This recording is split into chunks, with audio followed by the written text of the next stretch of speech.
for all of us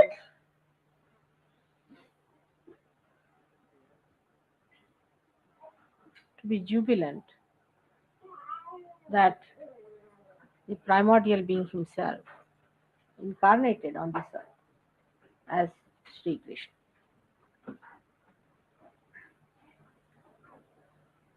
So many aspects of his being have been described in so many of my lectures to you. But the greatest and greatest of all the aspects of this primordial being was that he was the Yogeshwara. He was the god of yoga, Yogeshwara. He was the Lord of our union with the divine. Without his permission or without his sanction, we cannot be Sahajogis.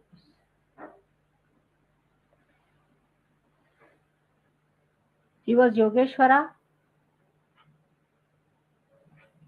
and a real yogi is a person who gets this Yogeshwara awakened within him. The word yoga that we understand is the union of our attention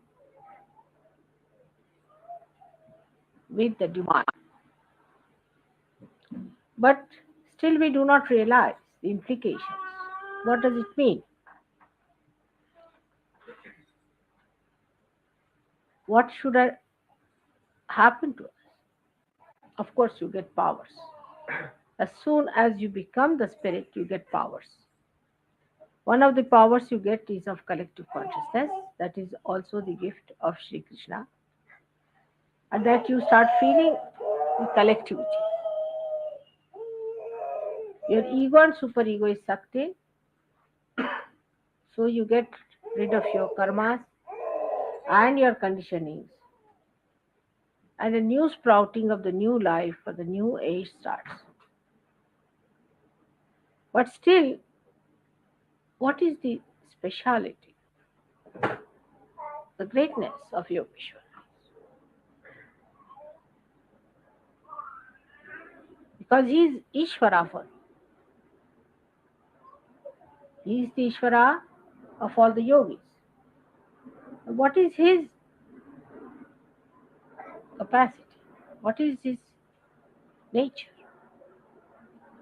That for him everything is a play, Leela. For Sri Rama, it was not a play.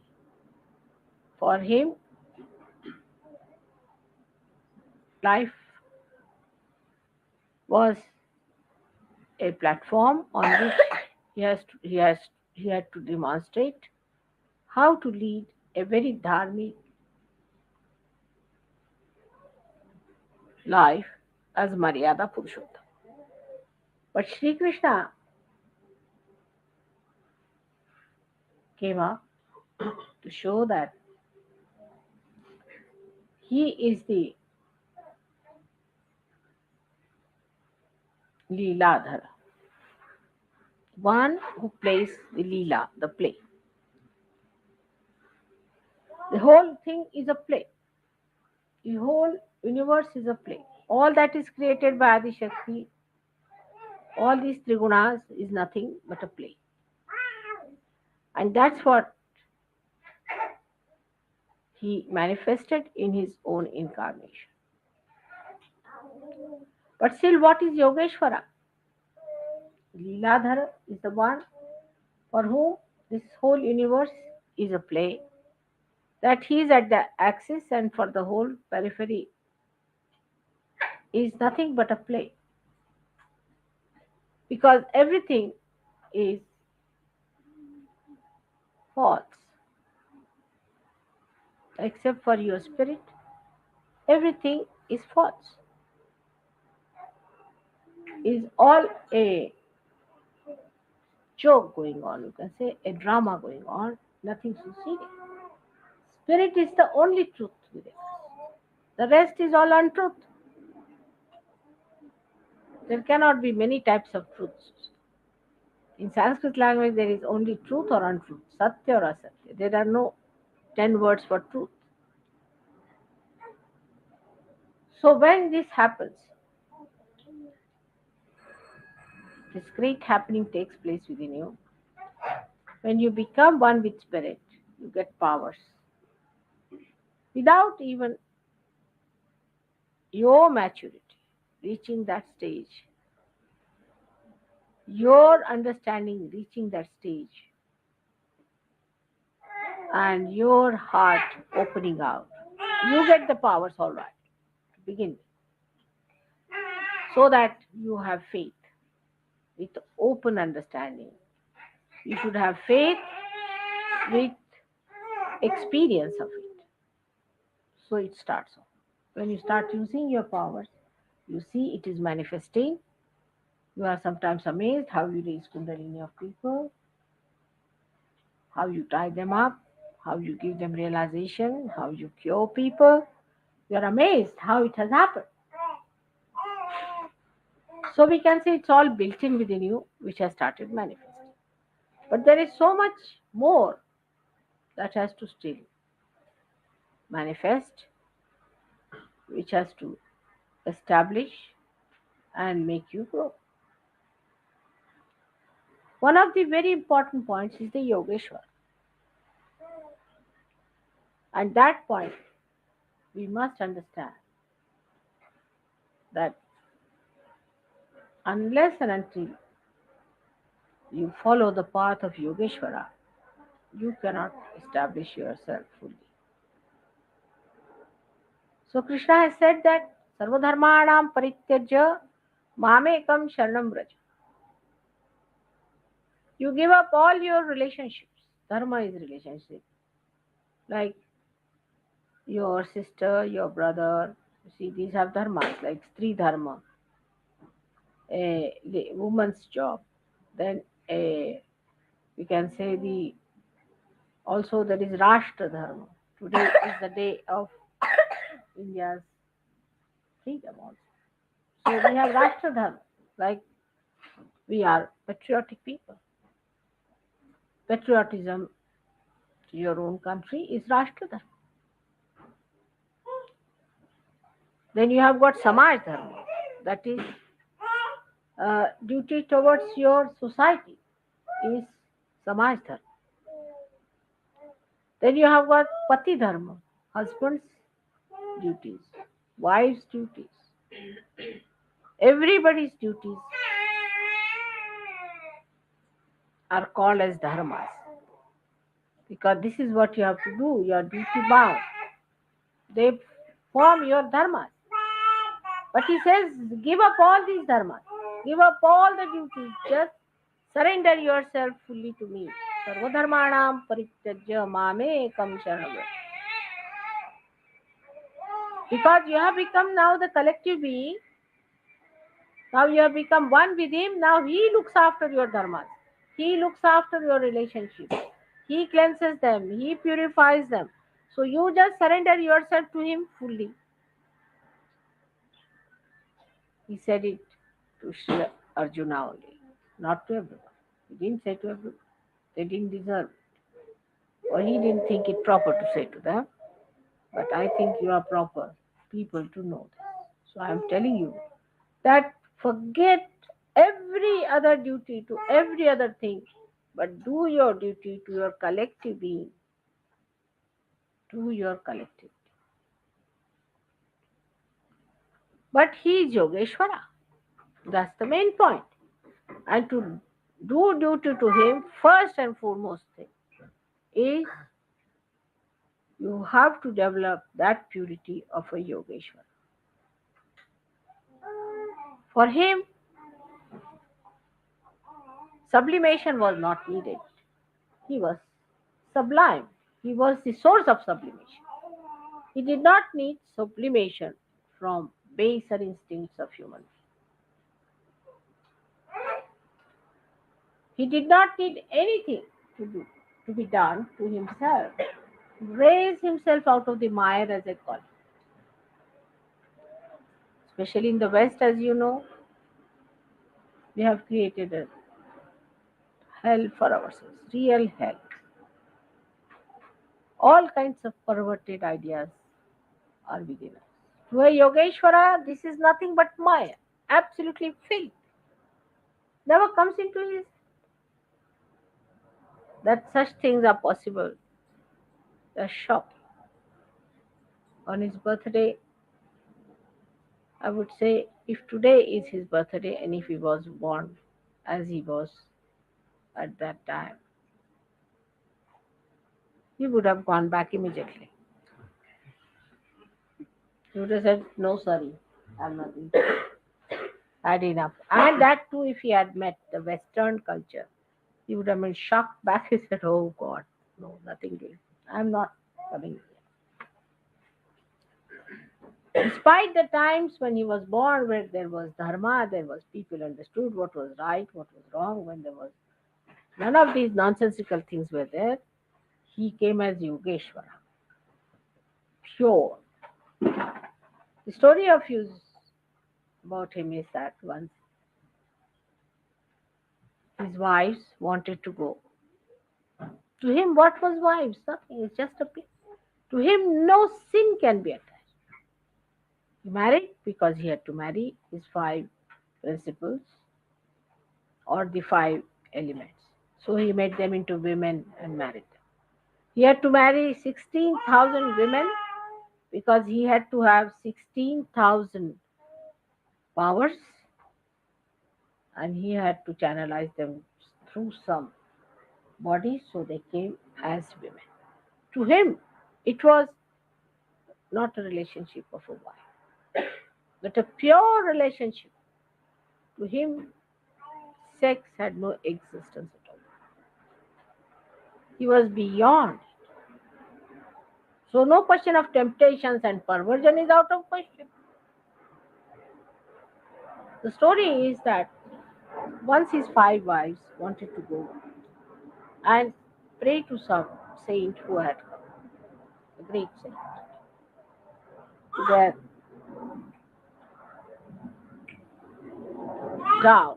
But he really stayed across the river.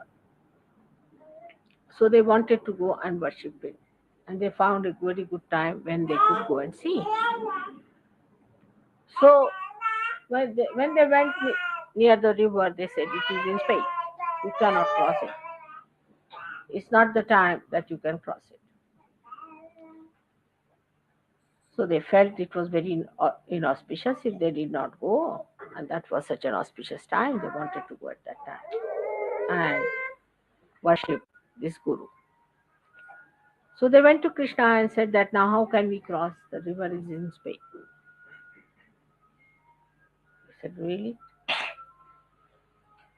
Doesn't matter. You go and tell the river."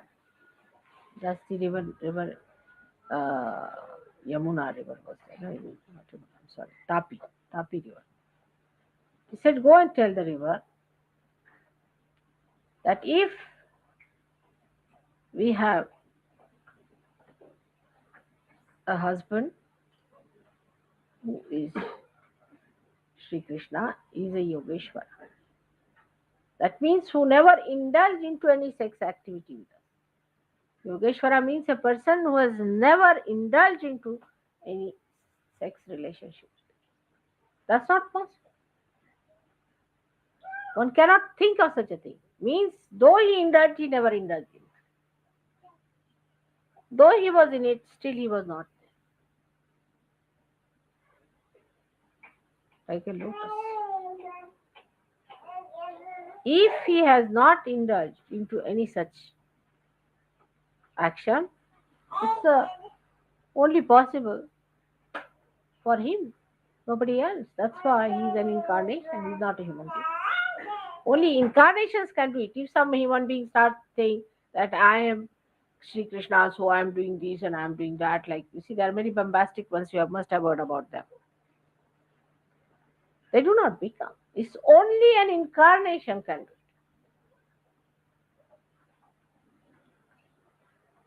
That means Yogeshwara is the one who had incarnated. So they went and told the river that if he is the Yogeshwara, then please you subside. When she went down. So they went to the other side, did the puja to the Guru, and they came back. Again the river was in space, and they could not cross. So they went to the Guru. This is the sign of a good Guru or a real Guru, is an incarnated Guru. And they said that, see, we cannot cross, the river is in Spain. So they said, really? How did you come? They said, Sri Krishna asked us that if I am the Yogeshwara, it will go down. You ask the question. And he said, all right, you go and ask the question. That if I am the Mukta,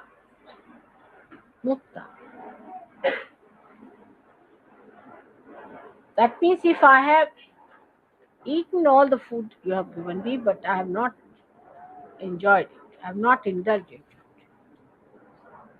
then let the river subside. They went and told the river. I mean, they could not believe it because they had fed him that whatever food we offered him, if he has not eaten any food, then you subside, and the river subsided. So the moral of the whole thing is that your ideal, again, in this respect, is Sri Krishna.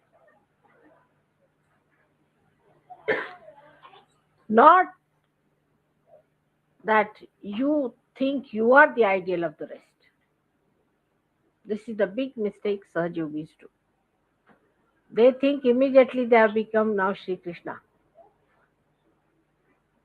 Or they have become something greater. Or that there is an ideal that they have imbibed within themselves. It's not so.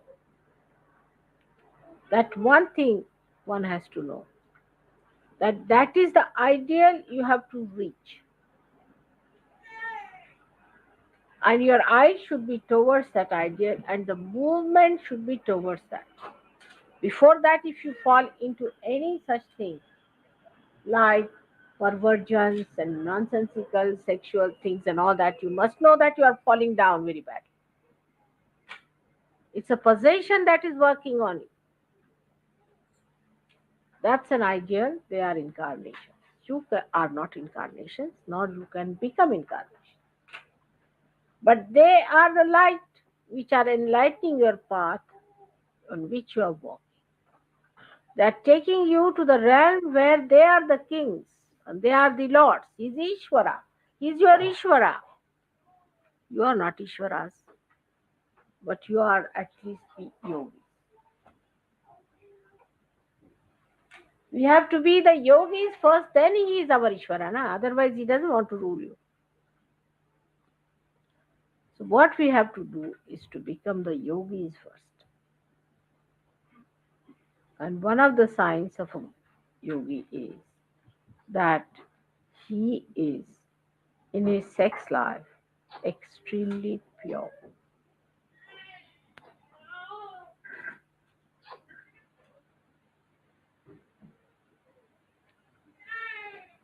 Absolutely purity must exist.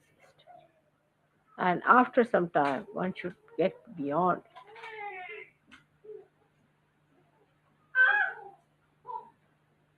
Your relationships with other people, whether it is your sister or a brother or any other woman or any other man,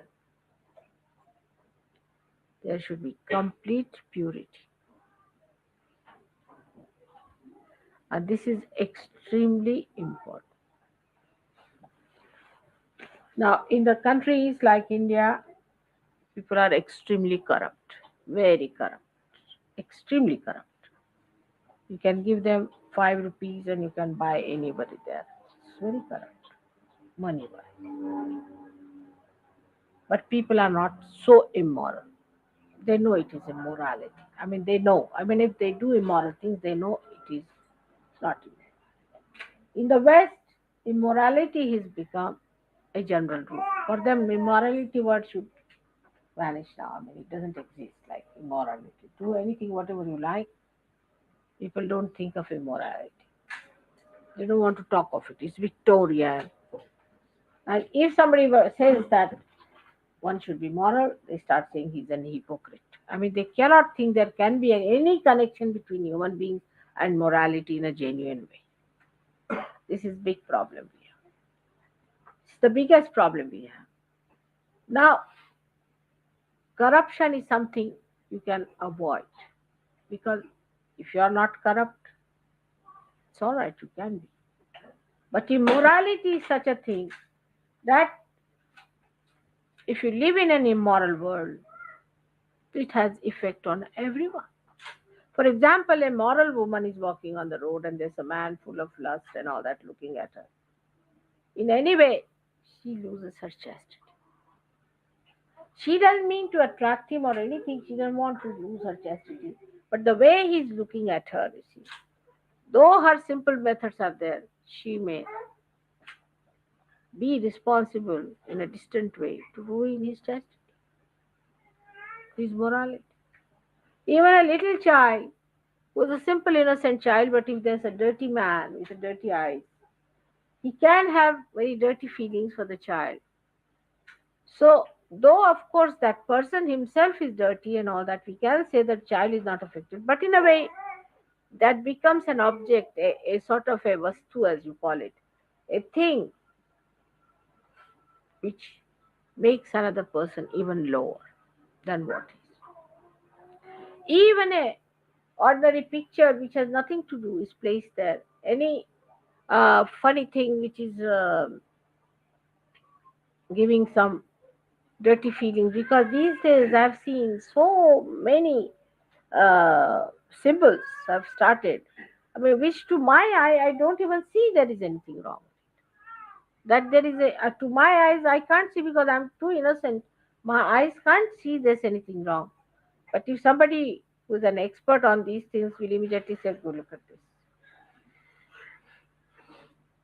I mean, really, it is impossible to understand how the human mind has really woven their yarns all around and made these patterns to ruin themselves and ruin others.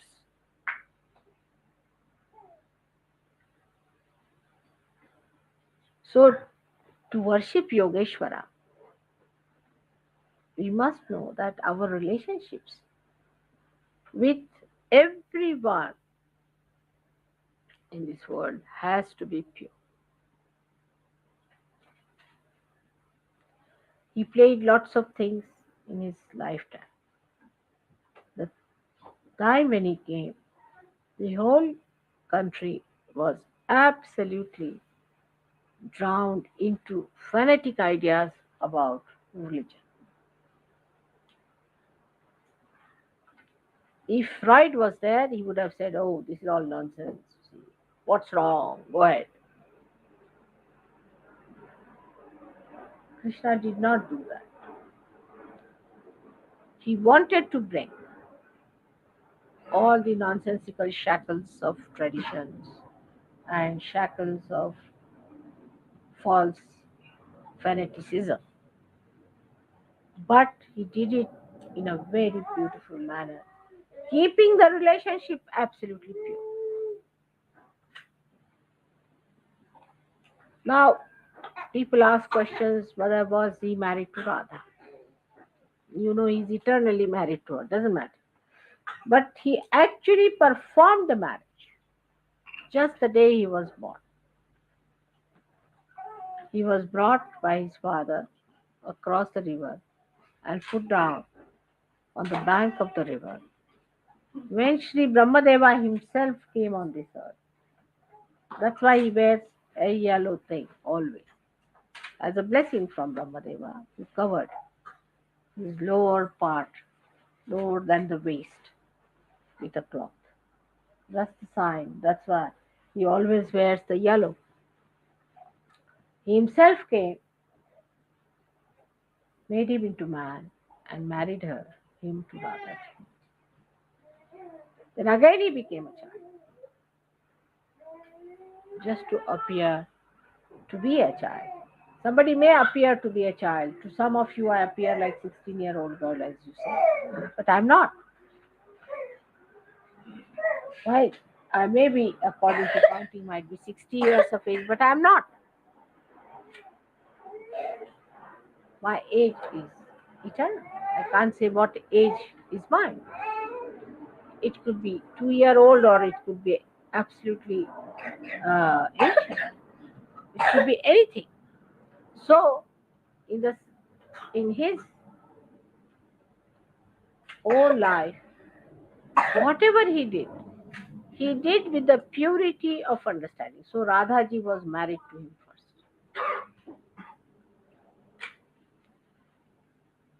And afterwards, when he came as a child, when he was a child, he did all kinds of pranks and things. It was nothing but Sahaja. It was not sitting like this and seriously telling about things. But with little bit here and there, he tried to improve their chakras and raise their kundalini. Of course, realization was not possible in a game. You cannot do it. Supposing I just play about with you cannot get your realization because at the Sahasrara stage, you have to completely recognize. It has to be a game of serenity. Of course, you can just raise your hand and give realization, but you have to bring them to serene level. If you just came and said, "All right, you now play about," it would be all finished. You have to sit down and meditate. Oh, he has said it in Gita. You have to. So one could not say that all the time if you are playing, if you are just singing songs, or if you are in a very uh, happy mood, a mirthful mood, then it's the end of Sahaja Yoga. It's a serious matter. So he did not give them realization, but he reduced the tension on their minds of the so-called dharma and its shackles of fanaticism, and he made it loose and he wanted them to understand that dharma is not going to enslave. You have to rise above the dharma, become dharma itself.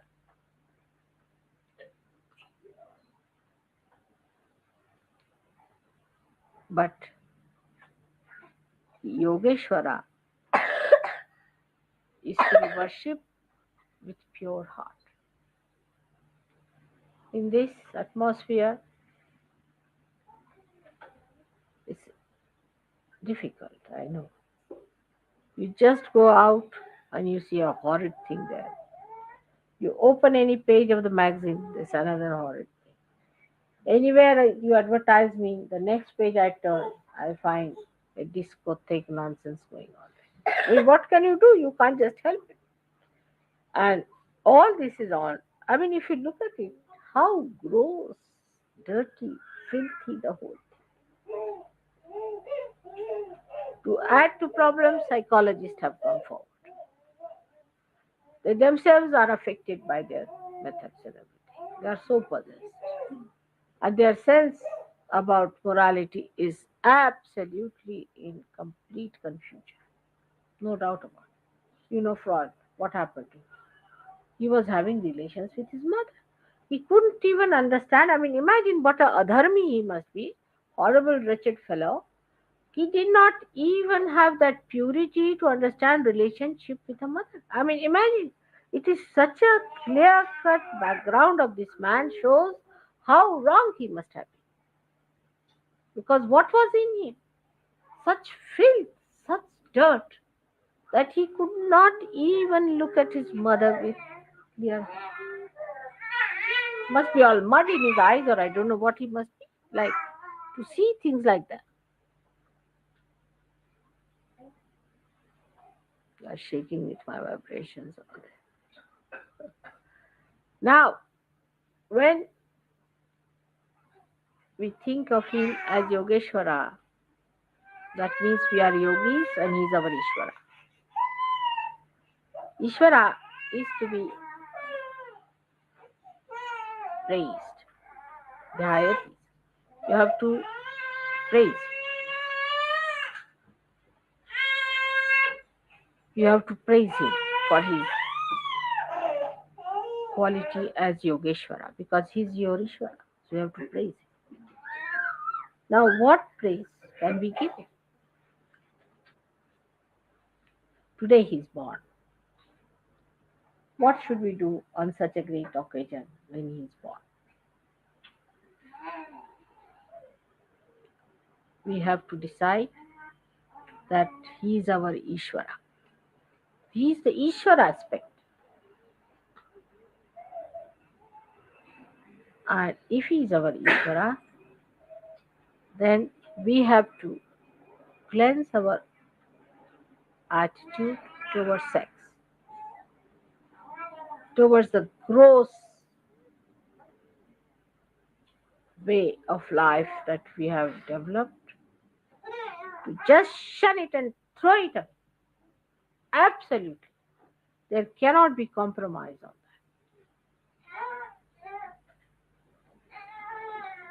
that. Otherwise, you cannot be a yogi. You cannot be a yogi.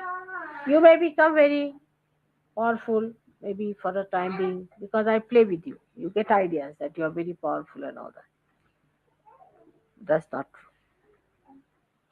As my name is Nirmala, as my name is purity, you have to be pure yogis.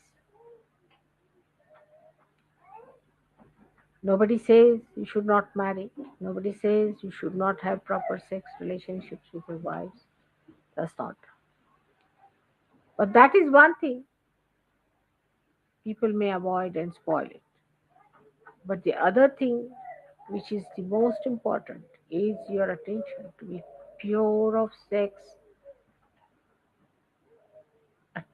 attractions, any kind. Your attention should never go to anything like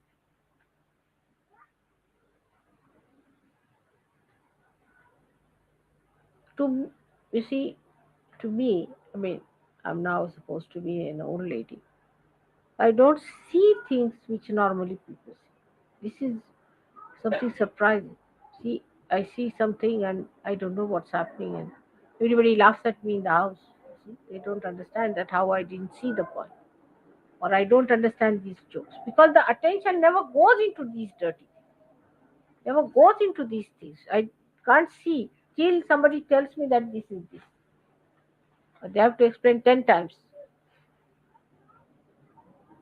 So all these sophisticated methods of nonsense and the filth and the dirt that we are accumulated here, please wash off your hands of that. That's one thing will not be tolerated in Sahaja Yoga. Every Sahaja Yogi I must have. Itself, sex cannot be enjoyed if you live like this. You cannot. You don't enjoy sex at all in this country. None of them. Only in a country where people are innocent, you can enjoy. If you were enjoying, you would not run from one woman to another woman. You would not run from man to woman and man to man and then to all donkeys and all those things. It is impossible that you could be a yogi with all these dirty ideas.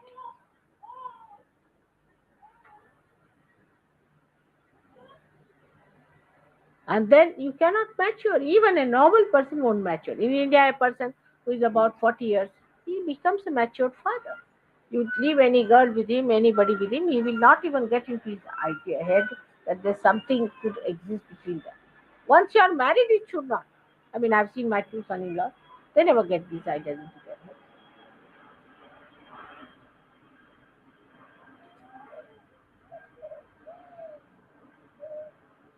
So try to put your attention into proper training because your Ishvara is Yogeshwara. Now, the other side of Sri Krishna, people do not know. It's a play, all right, but he is Samhara Shakti.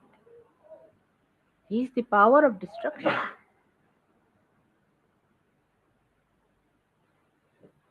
It's very good. He's there, comes with everything to protect us. But he also has got Sudarshan Chakra. Sudarshan. Su means auspicious. Darshan is vision. He gives us auspicious visions, you see. If you try tricks with him, that goes round your neck. And then you have auspicious darshans of yourself that you are hanging in the air somewhere. So Sri Krishna's methods. On one side, he is Leelamay. He is compassionate. He stands by his bhaktas. He comes on this earth to revive the dharma. If the dharma goes down, he comes to uplift it. Yada yada hi dharmasya. Wherever there is the decline of dharma. But dharma doesn't mean only corruption. It doesn't mean only honesty and dishonesty. Basically, it means muladhara.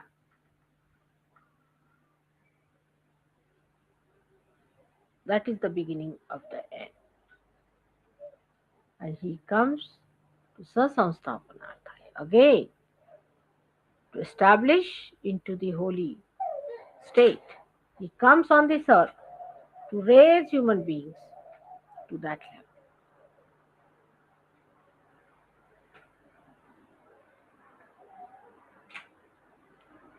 This is what he does. So, if we are Sajogis, we are part and parcel of his being. We are instrument into his working. So we have to establish dharma. But the one who has no dharma within himself, what dharma is he going to establish anywhere? We have come on this earth to establish the dharma in its holy aspect, not like Roman Catholic Church or another Pentecostal church or these Hindu religious activities or these Hindu temples or the Islamic state. But dharma in its pure state we have to establish. But if there is no dharma within us, how are we going to establish? So he comes on this earth every time to establish dharma at Vishnu level. But at Sri Krishna level, he comes as Yogeshwara. This is the point many people have not even thought of. For Vishnu, they may not say Yogeshwara.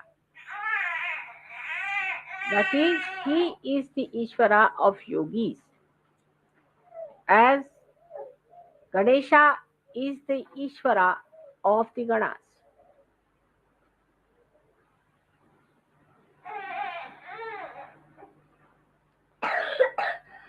The Ganapati looks after the Ganas. And he is our Ishvara. That is, we have to have him as our ideal. With the understanding that today is the day in the night, about 12 o'clock. Now must be about 12 o'clock in India also, about that. So it matches. He was born at this time in the night because it was real night symbolically under horrible circumstances came at a time when his own birth was very dangerously placed. He was saved, and then in his very childhood, he killed Rakshasas.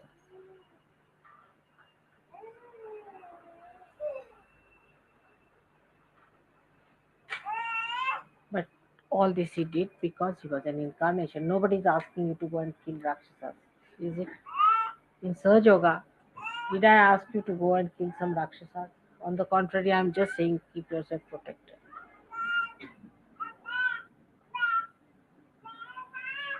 There was a Rakshasine who came, her name was Putana, and she wanted to put poison through her breast. And she took the child and started nursing. It was a little baby. And when he started sucking her breast, she came out in her true form and she died.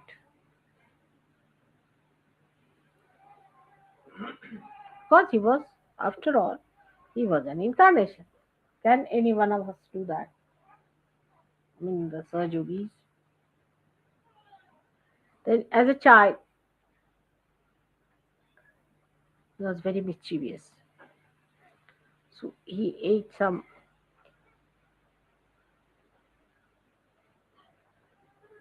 clay, I think. Whether he ate it or not, his mother doubted. She got very angry. She said, "Open your mouth. I would like to say, did you eat that?" When he opened the mouth, she saw a complete universe moving in his throat because Vishuddhi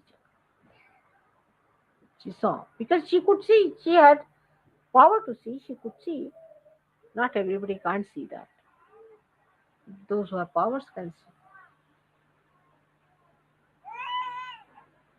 We don't even have the powers as much as she had to see the universe.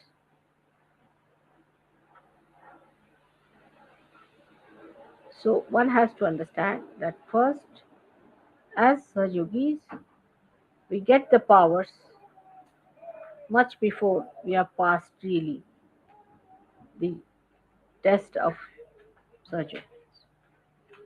Just given the grace. Other way around it is. In the university, they will first give you the degree, certificate, and then you will get a job. May not get job also these days. Here, you get the job first of all. You get all the powers you are paid for, but the degree is still not sure.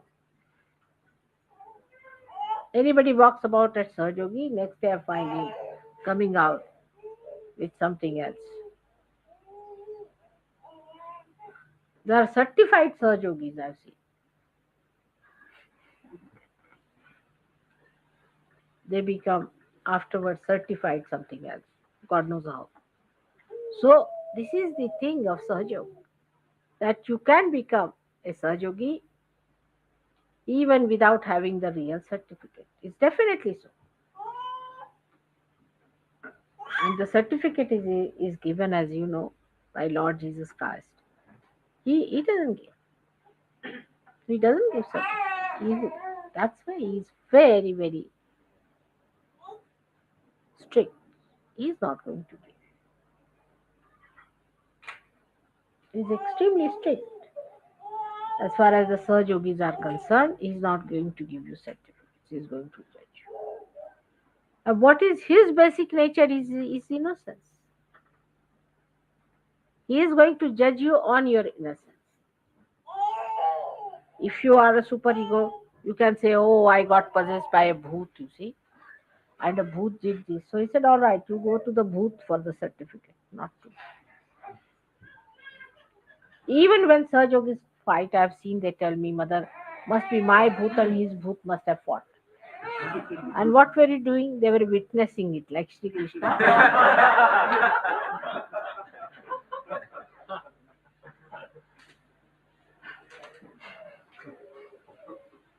With all these things happening,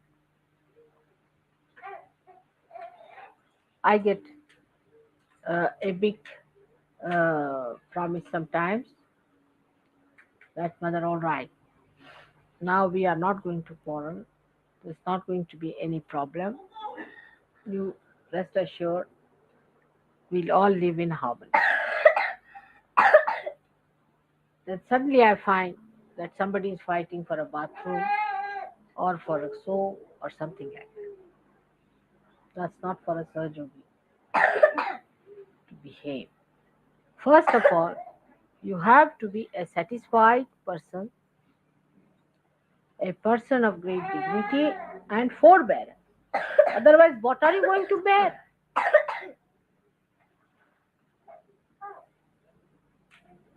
I love him very much, but he should not have taken my towel.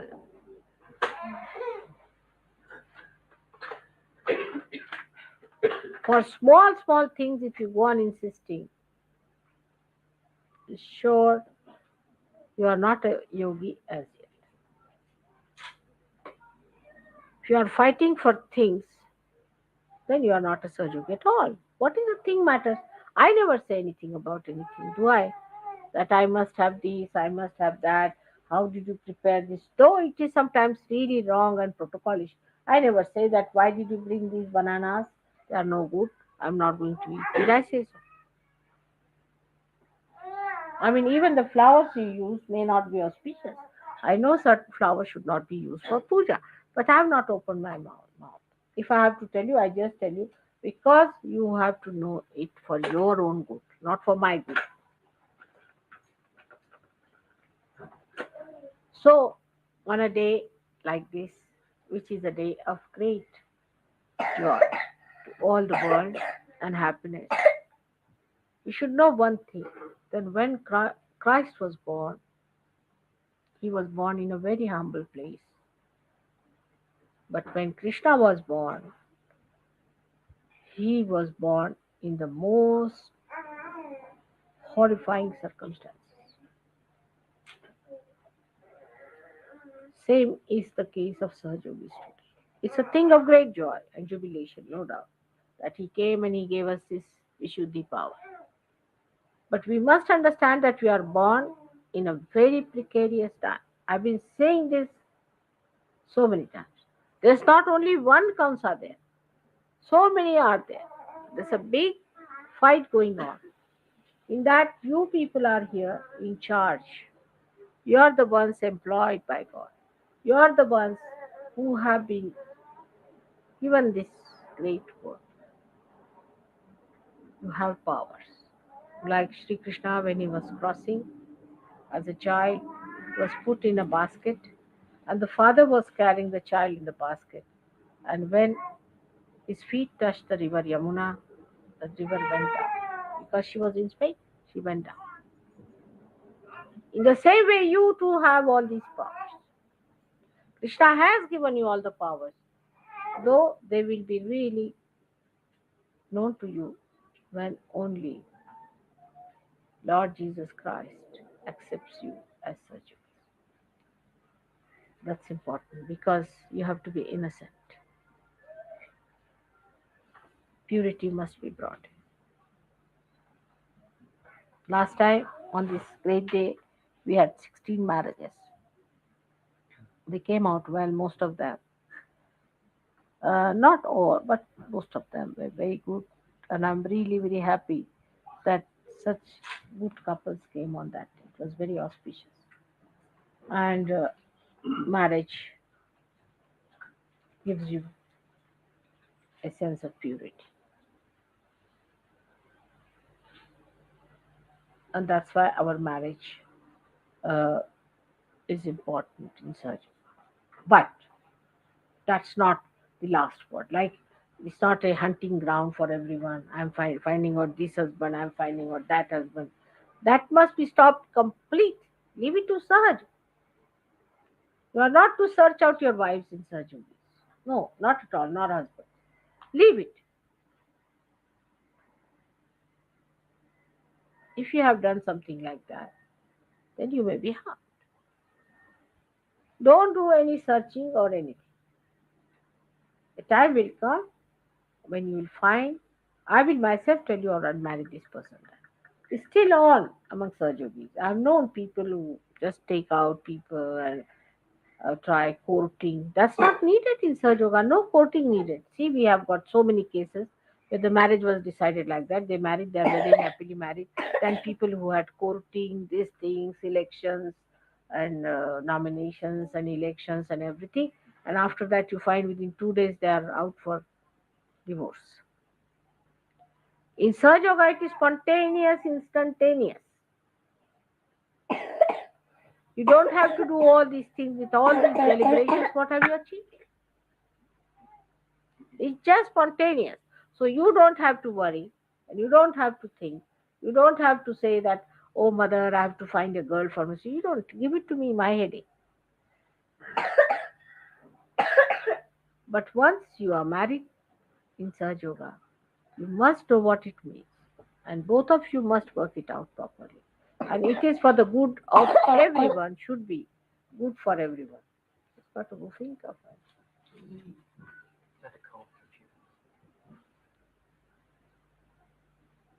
So this is what it is.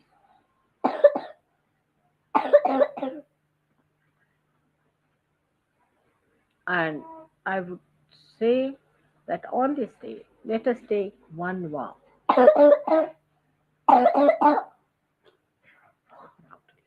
She'll be better off in the fresh air. Be tired.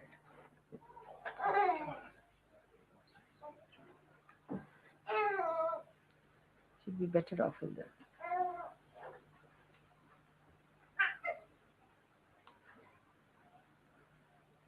To decide that we will be worshipping Yogeshwara. We have to worship him. Means our relationships about these things has to be clean. We should not get involved into it. It's nothing important. It's just like having your food. You have to be with your wife, the need of the body. But you don't eat on the roads, do you? You don't eat from the dirty plates, do you? You want to have a clean plate. You want to have a plate which you have used yourself, your own plate. That should be clean. If you could have a cleaner plate, you would like to have. If you can get a silver plate, you would like. If it is even a golden plate, is even better. In the same way, we should also have a very pure understanding that it is the need of the body which can be very subtle. So let us not just go on shopping for it everywhere, looking out, oh, this is that, this one, that one, then discard this.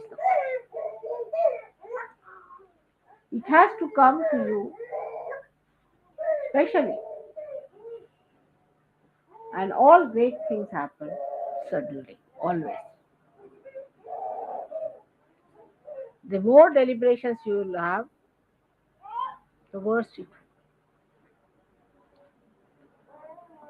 So don't form ideas, don't plan about it. It will happen. It's not so important. That will give you a lot of purity. Your ego will be perfect. I know of someone whom nobody wanted to marry. And when I suggested someone who agreed with great difficulty, she said, I don't want to marry. It's funny. It is very funny that the way our ego is working out, because you see, when we are looking at another person for marriage or anything, we are not thinking of Yogeshwara. We don't think that it is Yogeshwara who will do everything for us. We are thinking we have to do it. All right. So we go ahead with this, that, and spoil our attention completely. Sarvadharmanam parityajya mame ekam sharanam. In this part of your decision, if you can leave it to God, it would be better.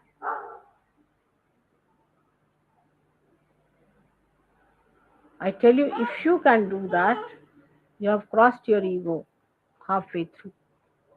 Well, at least 50% is ego is used in the West, especially.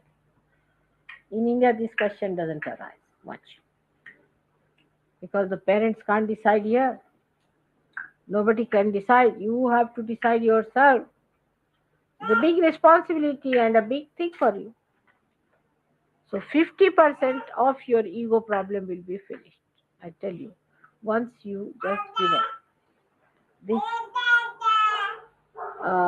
responsibility of choosing a bride or a bridegroom for yourself, just forget it.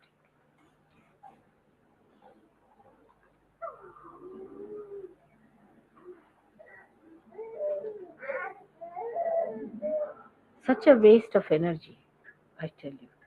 When I see people, young people, doing all these things, I wish they could understand the value of their life, the esteem of their life. Their Ishvara is Shri Krishna. He's not Ishvara of everyone.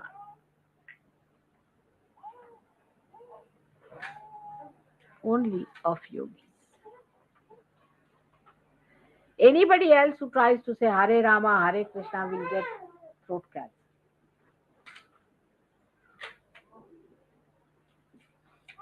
Anybody who tries to call him, who is not a yogi, gets a problem in the throat, you know.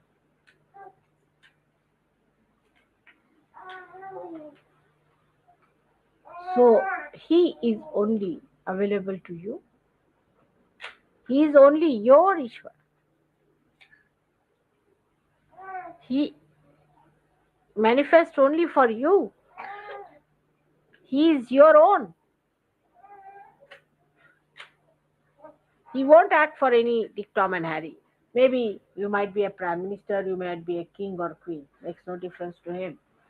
To him, only a yogi. Only a yogi can call him. Only a yogi ask for his help. He's not bothered about anybody else. And if a yogi recommends, then only he can look after someone. Otherwise, he will not bother about it. So, he is actually your own king who is always there looking after you. When you call him, he comes with all his powers to support you. But you have to be the yogi. If you are not a yogi, which is of course certified by Lord Jesus Christ, then Krishna has nothing to do with it. So before the entry to Sri Krishna, though he is not the one who is going to judge your innocence, in the door resides Lord Jesus Christ. When you get in, then it's all right. But to get in also is difficult because he's always throwing you out.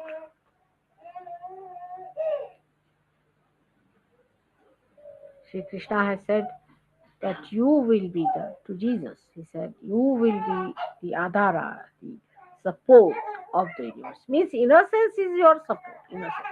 If that innocence is not established in you, then Sri Krishna cannot help you. He is helpless. Because you don't become a yogi, and so he is not your Ishvara anymore. Now one may say that Mother the Agya Chakra is here and he is here. Alright. But Agya Chakra when you cross, here he is.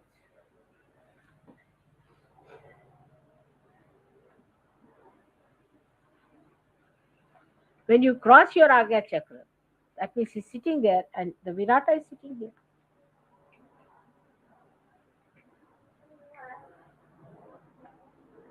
So unless and until you pass your Agya Chakra properly, you can't get to Virat. And Yogeshwara is the Virat. That is the aspect. We have to worship. We have to worship. Worshipping doesn't mean that you become that person. You worship me, you don't become me. What do happen when you worship? You surrender all that is not liked by me in the fire, in the water, outside, in the elements, you throw them away. And you bring to me your heart. That's what it is, worshipping. In the same way, we have to worship the aspect of Sri Krishna in me, which is Yogeshwara. I am Yogeshwara. Things do not come into my head at all. I don't see things like that. I don't know what is temptation is, what attraction is. I just don't understand. On the contrary, these things repel me, absolutely. I vomit. Even to hear these things, I don't want to open my ears. My ears become deaf. I can't hear these. I can't understand any dirty jokes. I have no brains. My brains refuse to understand. I become a dull person, absolutely. Deaf and dumb. People have written books and books on these things. I don't know what they must be writing. What is there to write in it? So today we have to know that our personal life has to be extremely clean. We face ourselves every moment and find out within ourselves, are we really worshipping Yogeshwara within ourselves who decides? Let us develop that purity. Then innocence will be established in our eyes. We'll be innocent. The eyes will speak of innocence. What's the use of having eyes which are all the time shifting? You don't know where they are going, wobbling eyes, you see, like this, like this, like this. You can't trust these eyes at all.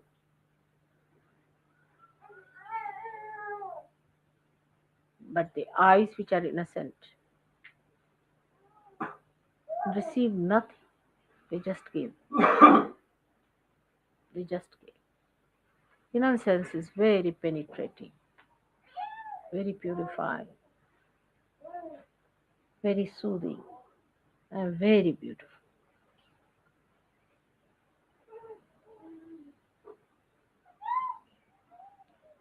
We have to become beautiful people.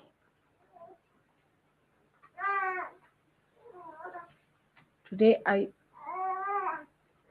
said on these things because I'm sometimes disturbed the way people don't understand that purity of sex life is so important to Sahaja Yoga, especially in the West. People don't understand. Indians, this lecture has no meaning. They will think why mother is wasting her energy so much. But because they don't understand. But to me, it is very important here. Whatever I've seen and heard and see all around.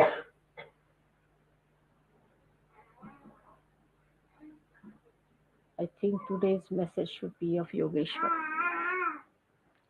Let us worship Yogeshwara today with our heart. When you worship me today, it should be the worship of Yogeshwara and nothing. May God bless.